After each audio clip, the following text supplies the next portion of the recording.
Hello, today I'm going to show you in this video how to recreate this scene from scratch, but we're going to split this video into two separate parts. On the first one, I'll focus on how to create the material shaders, like this metallic paint with these rusty decals on it. And on the second part of this video, I will show you how to create this volumetric lighting setup and also a little bit more about composition. So with that in mind, let's get started. As you can see now, I have a completely new scene. So when you're working with downloaded models, one thing to take in consideration is that sometimes the creator already named and linked the materials with the objects on the model. So let's take a look on it and see if this is already, if this has a specific order that can help us with our material creation. So I'm going to double click on this object and see that actually it has a material named paint, which is a generic tag, but if I change the color to maybe a red, I can see that all the parts that should be like painted had already been linked and changed with the, if I change the material properties. So I'm gonna just cancel it. But this is good news because parts are already linked. If I double click on it, I can see that this is a leather material, this is glass lights, tire bump, tire sidewalk bump, we have chrome, we have aluminum, and this will let us be faster on the material assignation because objects are already linked to the material properties.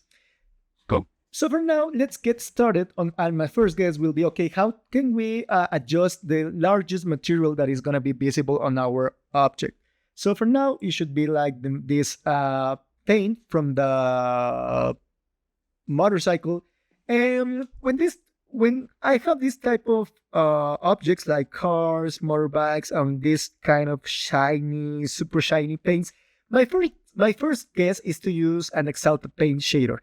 But as we can see now, and as I have a reference here, I can't find like an already made Exalted Paint color that can match my reference. Maybe this used metal, if I drag and drop it on the object, it's a little bit more greenish. So I can go and double click on it and see the color tweaker option for the Exalted Paint, but it's not that intuitive. So for now, I'm gonna, instead of using an Exalted Paint, I'm gonna create my own shader using metallic paint. So again, double click on the object so we can go to the material tab and the material properties. For now, the name is paint, and I'm gonna change the type from generic to metallic paint. I will keep the base color because this is already being assigned, but I'm gonna use a little bit of metal color to give a little bit more greenish reflections here. Okay, so I'm gonna leave it here and I'm gonna hit OK. So for now, we have already our main material. And let's maybe add a little bit more of roughness to the clear coat because I don't want it to be like that new. So maybe 0.15, something like that. And the metal roughness, I'm gonna also increase it a little bit more to 0.08. And that will be our main shader. The second material that I'm gonna adjust will be the tires. So let's double click on the front of the tire and let's see that we have this tire bump. And let's change it from generic to a plastic type. Okay, as we can see, the tires are separated and that will make it a little bit easier because the way the 3D model and the textures are structured. So for now, I'm gonna just use the diffuse option to change it to a little bit more of kind of a black color. Let's see in the grayscale, maybe a little something like 10%. And I'm gonna hit OK. As this is a tire that had already been used, I'm gonna change some properties from it to give this appearance. So I'm gonna open my material graph. And I'm gonna go to the library tab, go to texture tabs, and I'm gonna search for the copper texture. I'm gonna drag it into my material graph, and I'm gonna connect it to the specular connection. So for now, as you can see, reflections are now kind of like this orangey color because of my my texture bit with that color. I want to keep these differences in on the reflections intensity, but I don't need that color. So for get that fixed, I'm gonna click on the connection, then right click and use utilities and go to the color adjust. And then I'm gonna drag the saturation value to 0. So what it's actually doing is to just making a black and white image. So now we have this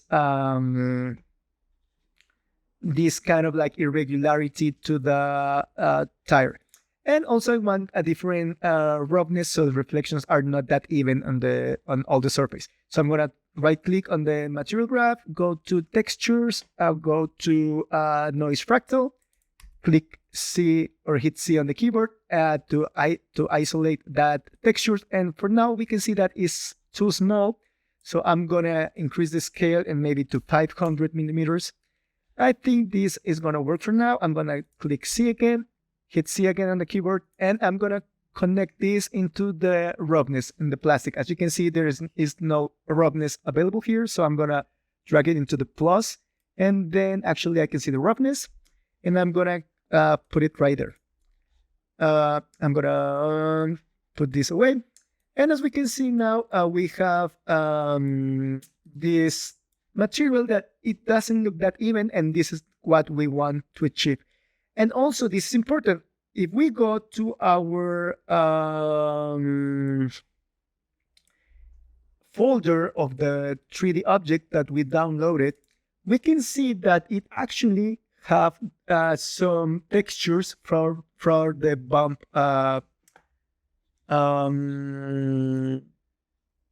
properties. So here we have the tire B and P, and we're gonna drag this into our material graph, and we're gonna hit C. I'm gonna close this so I have a little bit more space. I'm gonna click C to see how it's projected onto the objects.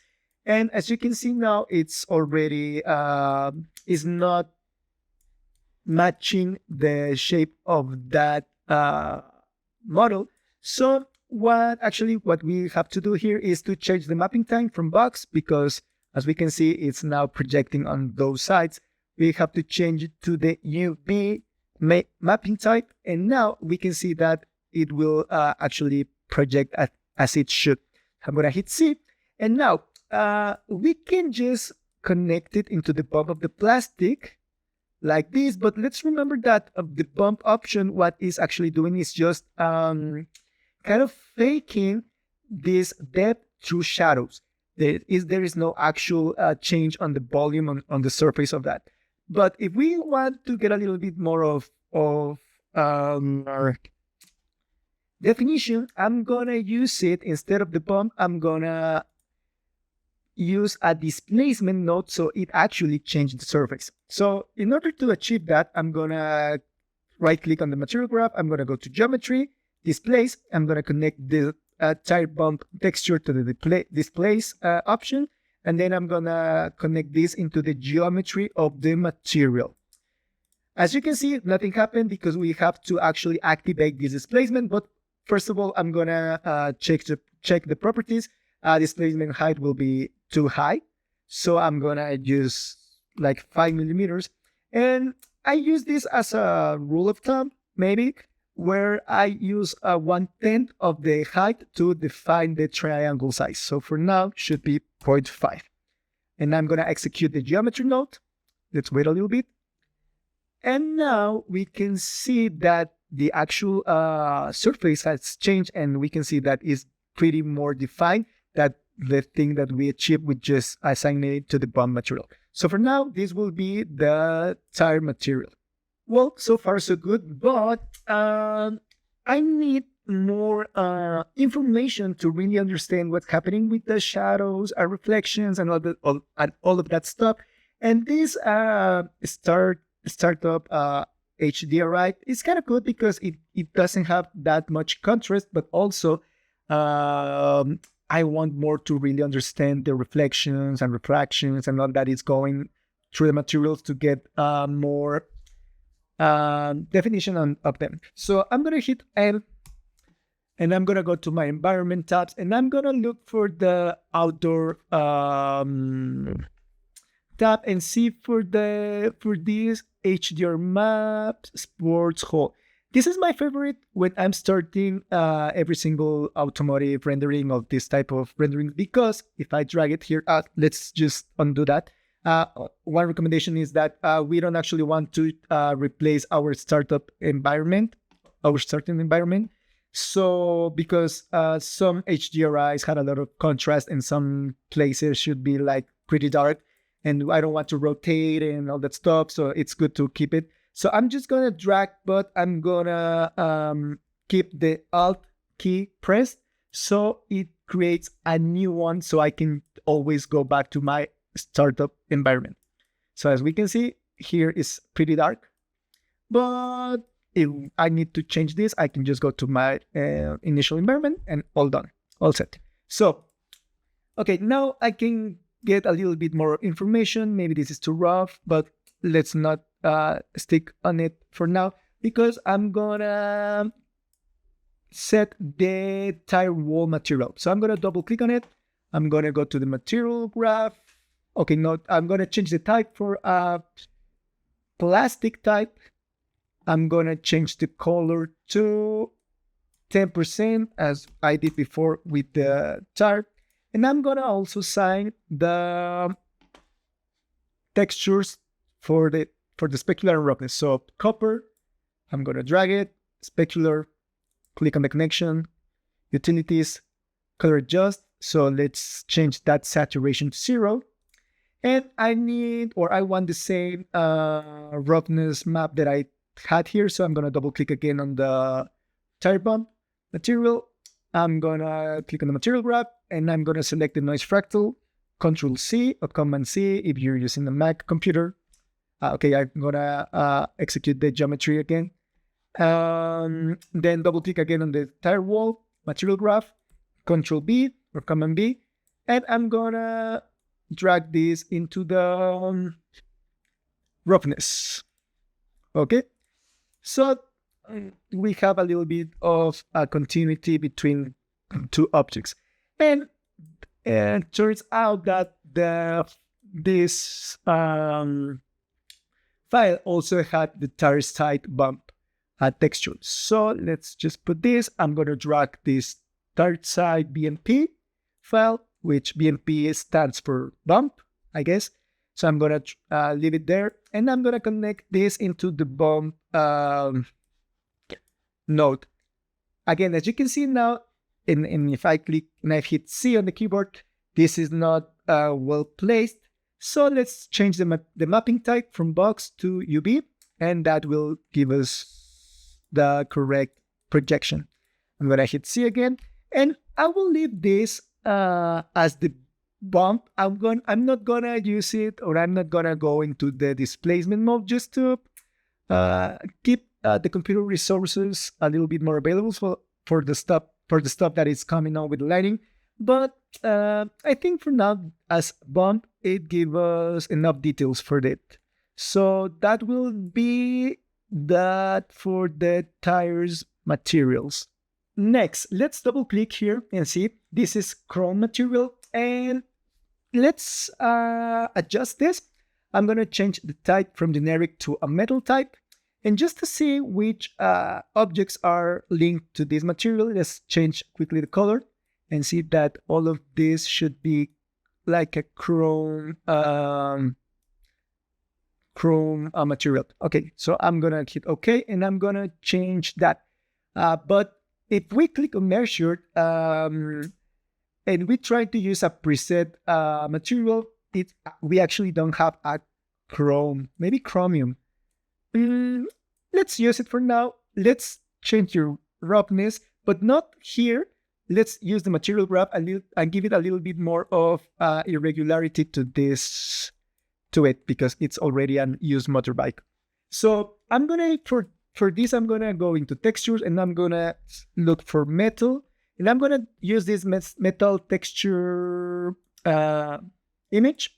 I'm gonna hit C on the keyboard to see how it is projected. I think size, it is pretty coherent to the objects. Maybe a little bit more, maybe a little bit smaller. So I'm gonna change it. The size and mapping, the scale mode to sync units, and I'm gonna use 200 millimeters. I'm gonna hit C again, and I'm gonna connect this to the roughness of the metal.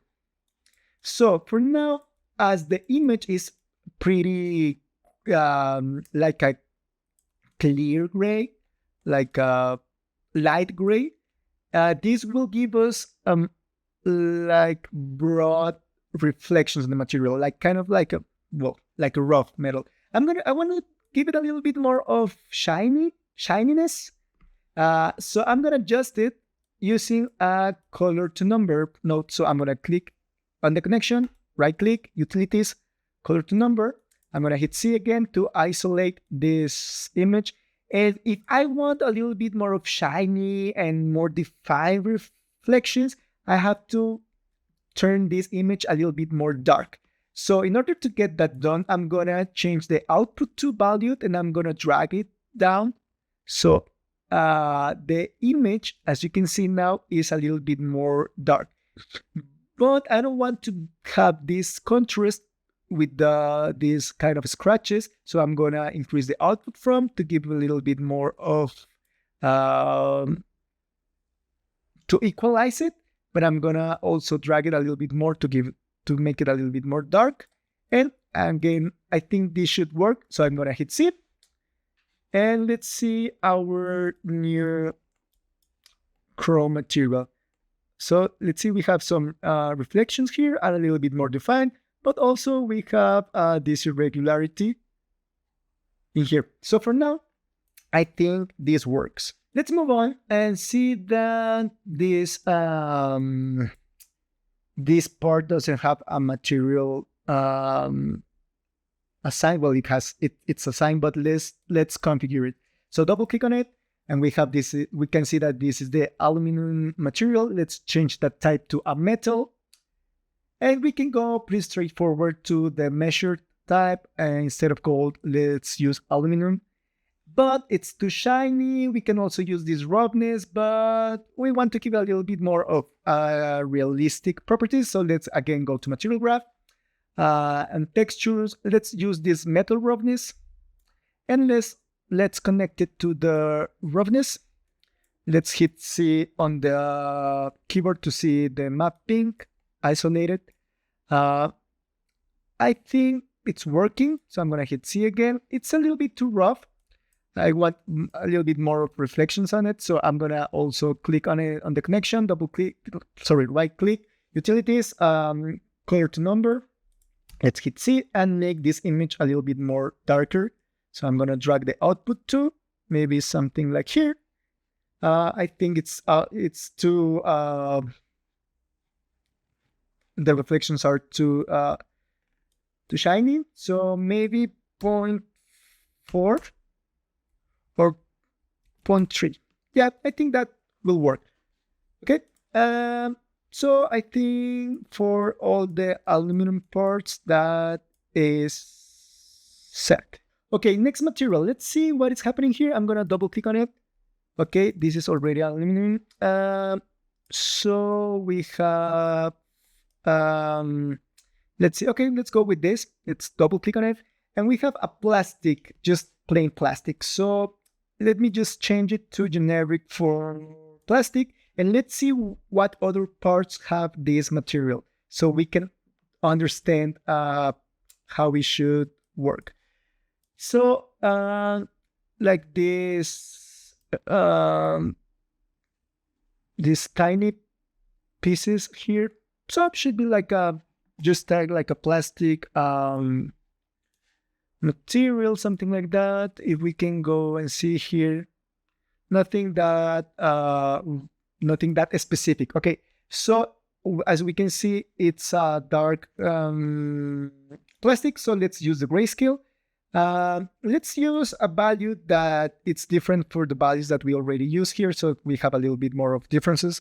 So maybe like 15% on the grayscale. Let's hit OK. And let's modify the specularity and roughness. Let's go quickly right here. If we change the specular to black, 0 reflections. If we turn them white, like super bright reflections. And the roughness, if we go to 0, like super sharp, defined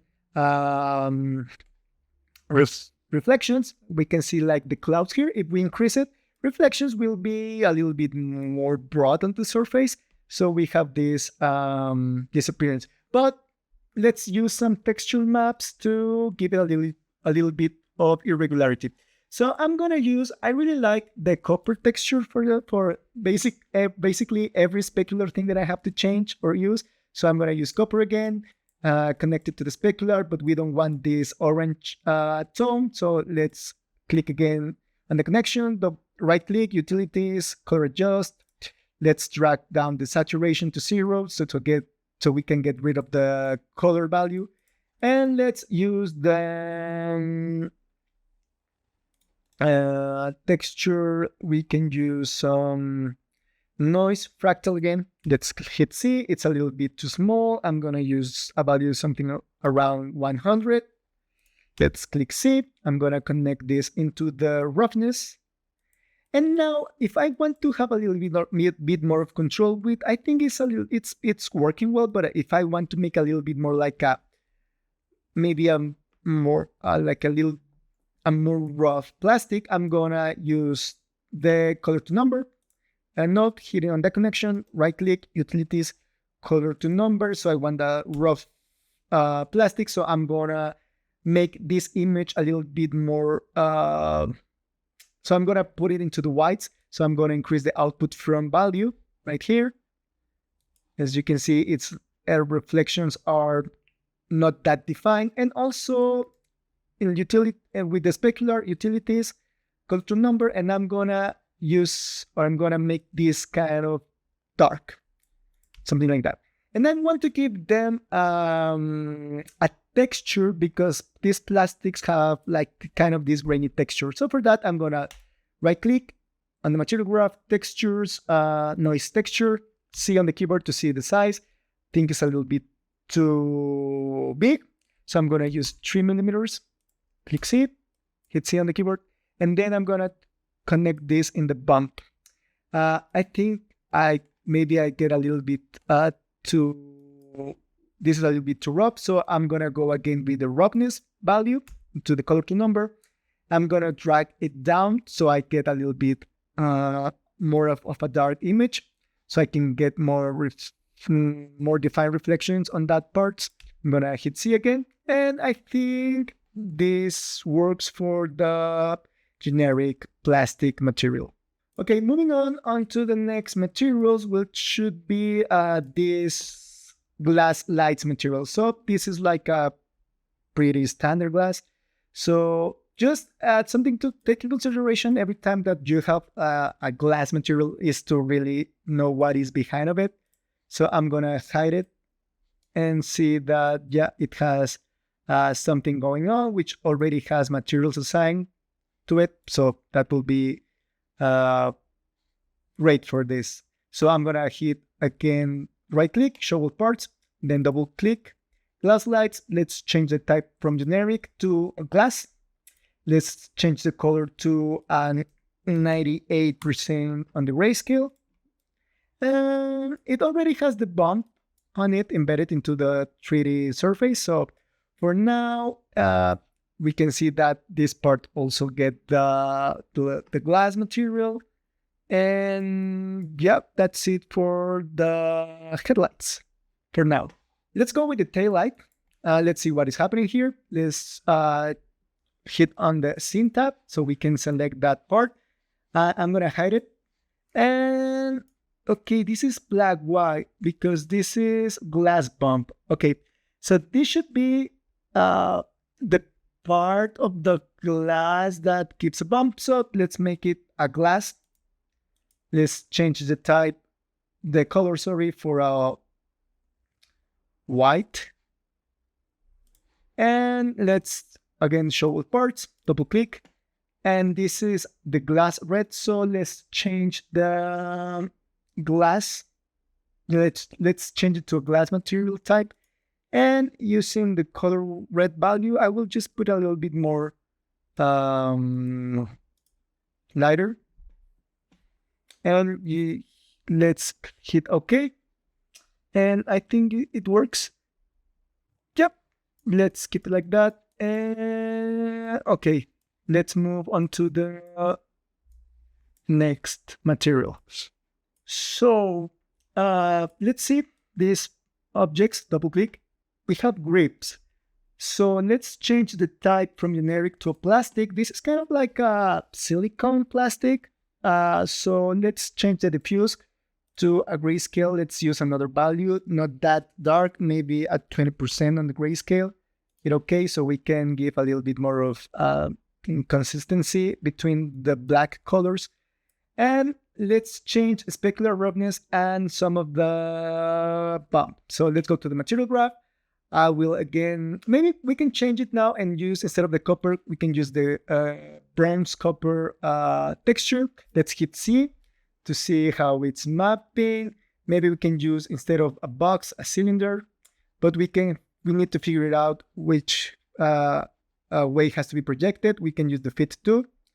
I think why it's working better or not that great.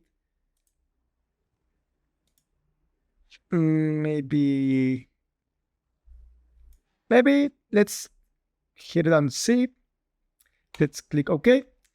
Oh, sorry, I hit C on the keyboard, and when I was not on the material graph, so my entire background went to a solid color. To change that or to fix that, let's go to environment settings, and on the background, let's hit again lighting environment.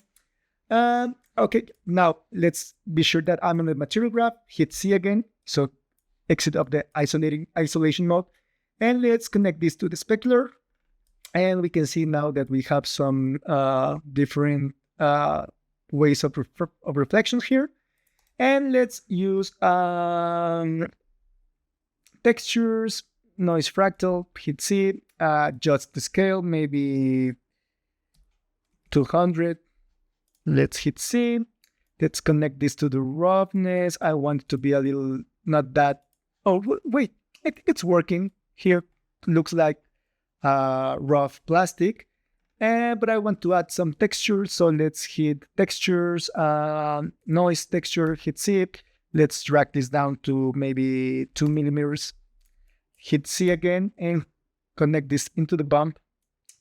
And for now, I think this should be enough for this grips material.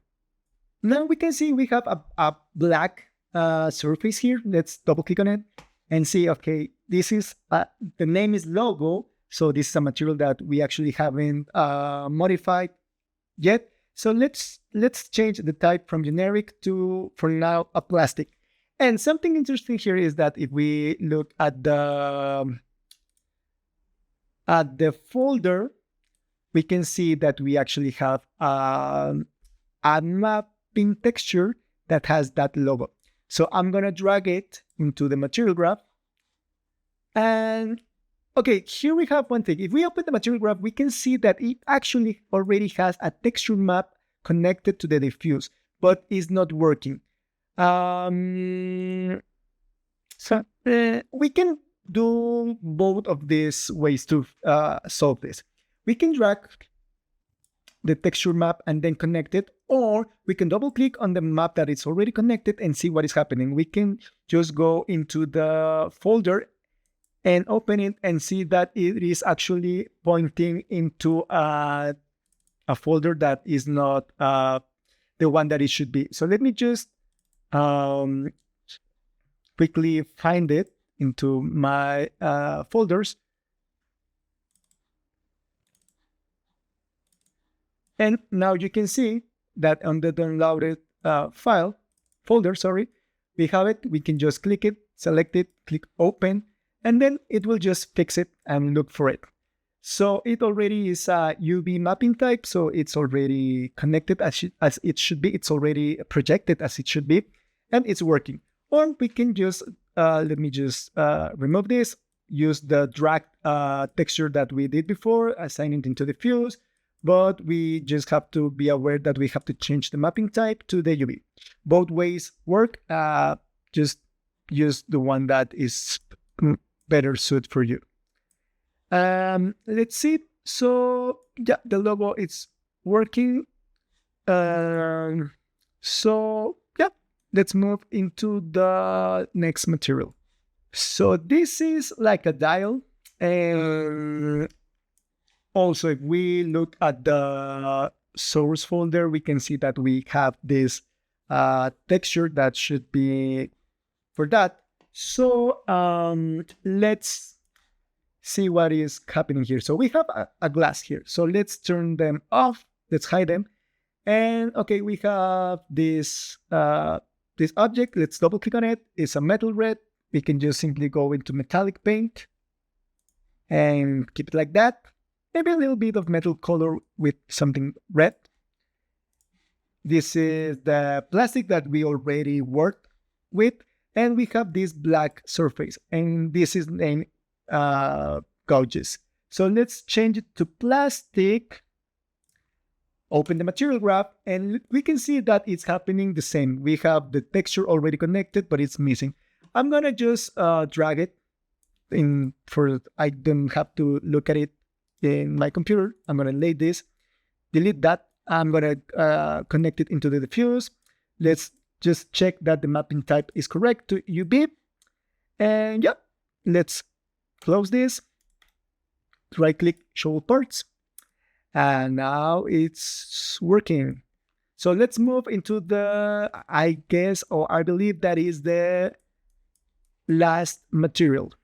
Okay, so the one that it's missing is the zip. Let's double click on it. It's the letter material type. So let's change this type from generic to a plastic type.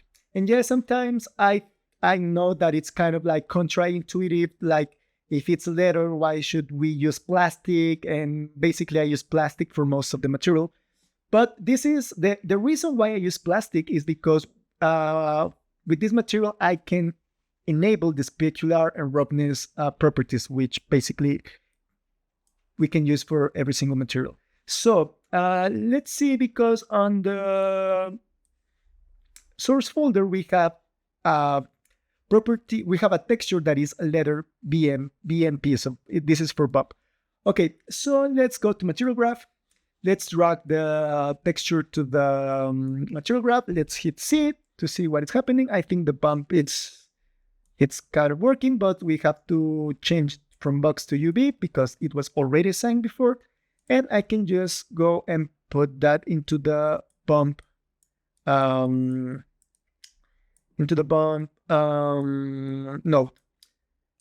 Okay, so now it's not that bad, but let me just make some adjustments. I'm gonna use texture, hitting right click, and I'm gonna use the leather texture that is already embedded in KeyShot, and I'm gonna use this for the color, so we don't have like that even color. So I'm gonna change color 1 to 15, and color 2, I'm gonna use the RGB and make it a little bit more of a brownish, dark type of color, just to give some difference. And now I'm gonna connect this into the diffuse. So we have a kind of like a black base color, but with some brownish hints on it. And yep, I think this works. We can use some mapping for the specular. So let's go to textures. We can use a noise fractal. Let's hit C. Make it a little bit more larger, maybe 500.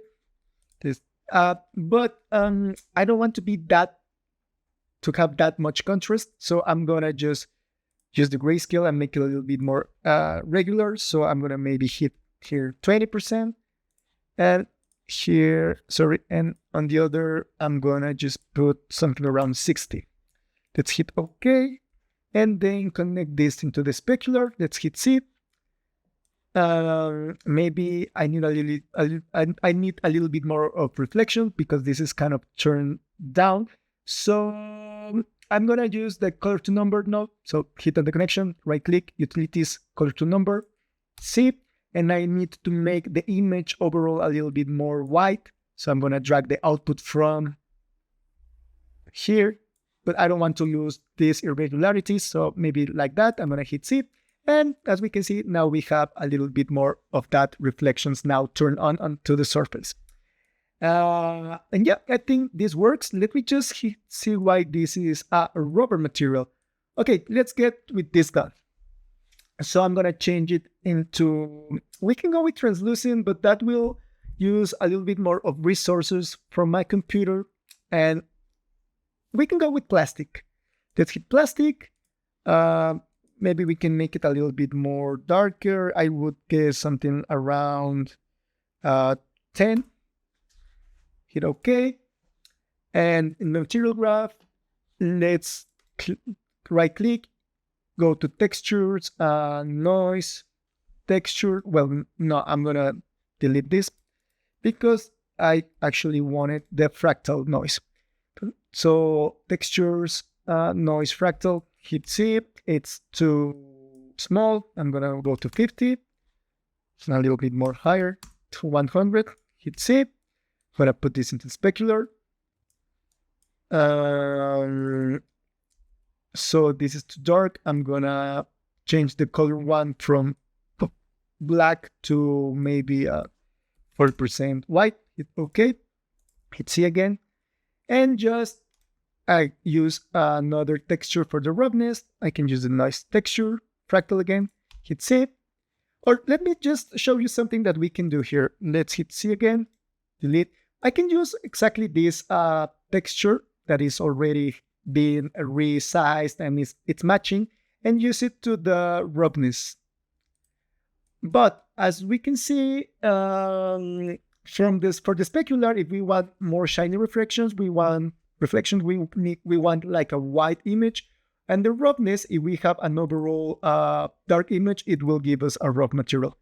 And actually, I think it works well like this. If I want to adjust a little bit more the roughness, I can just click that connection, utilities, and color to number, and make it a little bit more dark with this option. So we reduce the definition of the reflections. And yep, I think this is a good rubber material for now. So that's it for the materials. I think no one is missing now. So yeah, that's it for the materials. I just want to show you something real quick. So we can just wrap this first part of this video. Okay, just to be aware, we have this icon here, which is asking for to execute the geometry node for the displacement with, I think it's for the tires. So I'm going to execute it again. So it recalculates that displacement. Done. And I'm going to add a ground plane for this. So I'm going to hit Control G or Command G. So now on my scene tree, I can see that I have a ground plane, which is not visible because if I double click on it, I can see that the type of the material is ground, which is basically invisible. But if I just change the specular to white, I have reflections turned on. Let's turn them on. And if I change the roughness, I can see how the reflections lost their definition. But what I want to show you what is important whenever because this is not kind of like real, like having these reflections on this type of floor. But the reason that I turn on this ground plane is because, let me just put this value to 0, this into black. It's because I want to use this option, which is clip geometry below ground, because I want to give some weight to the object, to the vehicle. So what this is going to do, and I'm going to open my geometry window here. my geometry view is that if I just select all the object and I move it hitting Control D, and if I place it below the ground plane, look how it disappears. Let me just go to the ground material, and if I just unselect this, nothing happens. This will just cause a really weird shadow. But if I enable it, whatever goes below that plane, it will disappear. So I'm gonna use it to place the tires a little bit below that level, so it has some kind of weight. So now they're not that perfect circle, they're kind of like flat shape on the bottom, giving that weight sensation on the tires. So let me just place it here. It's a little bit of it, maybe a little bit. Hit OK. And that's it. That's the reason why we need a ground plane for this type of renders. So this is it for the part of creating materials, assigning shaders, assigning the textures that came with the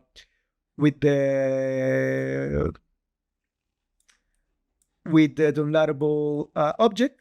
So for the second part, let's move on into lighting and composition to get that nice Moody volumetric lighting shot.